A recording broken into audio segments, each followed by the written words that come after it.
ब्राह्मण और सांप की कहानी। एक बार की बात है, किसी नगर में हरिदत्त नाम का ब्राह्मण रहता था। उसके पास खेत थे, लेकिन उनमें ज्यादा पैदावार नहीं होती थी। एक दिन हरिदत्त अपने खेत में एक पेड़ के नीचे सोया हुआ था। जैसे ही हरिदत्त की आंख खुली, उसने देखा कि एक सांप अपना फन फैलाए बैठा हुआ है। ब्राह्मण को एहसास हुआ कि यह कोई साधारण सांप नहीं है, बल्कि कोई देवता है। ब्राह्मण ने निर्णय लिया कि वह आज से इस देवता की पूजा करेगा। हरिदत्त उठा और कहीं से जाकर दूध ले आया। उसने मिट्टी के बर्तन में सांप को दूध पिलाया।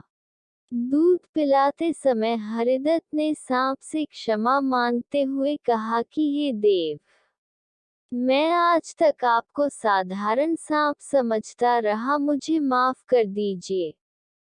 अपनी कृपा दृष्टि से मुझे बहुत सारा धन धान्य प्रदान करे प्रभु।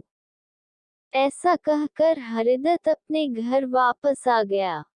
अगले दिन जब वह अपने खेत पहुंचा, तो उसने देखा कि जिस बर्तन में उसने कल सांप को दूध पिलाया था, उसमें एक सोने का सिक्का पड़ा हुआ है।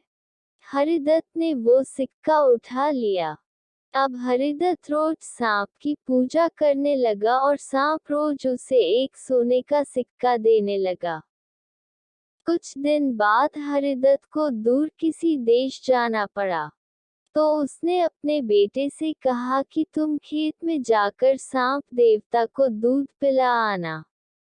अपने पिता की आज्ञा से हरिदत्त का बेटा खेत में गया और सांप के बर्तन में दूध रखाया। अगली सुबह जब वह सांप को दूध पिलाने गया, तो उसने देखा कि वहां सोने का सिक्का रखा हुआ है। हरिदत्त के बेटे ने वो सोने का सिक्का उठा लिया और मन ही मन सोचने लगा कि जरूर इस सांप के बिल में सोने का भंडार है। उसने सांप के बिल को खोदने का फैसला किया, लेकिन उसे सांप का बहुत डर था। हरिदत्त के बेटे ने योजना बनाई कि जैसे ही सांप दूध पीने आएगा, तो वह उसके सिर पर लाठी से वार करेगा, जिससे सांप मर जाएगा। सांप के मरने के बाद मैं तसल्ली से बिल खोदूंगा और उसमें से सोना निकाल कर अमीर आदमी बन जाऊंगा। लड़के ने अगले दिन ऐसा ही किया, लेकिन जैसे ही उसने सांप के सिर पर लाठी मारी, तो वो मरा नहीं बल्कि गुस्से से भर उठा। सांप ने क्रोध में लड़के के पैर में अपने विष भरे दांतों से काटा और लड़के की उसी समय मौत हो गई। हरिदत्त जब वापस लौटा, तो उसे यह जानकर बहुत दुख हुआ। कहानी से सीख। बच्चों, लालच का फल हमेशा बुरा होता है। इसीलिए कहते हैं कि कभी लालच नहीं करना चाहिए। हमारे पास जो भी हमें उसी से संतोष करना चाहिए और हमेशा परिश्रम करते रहना चाहिए।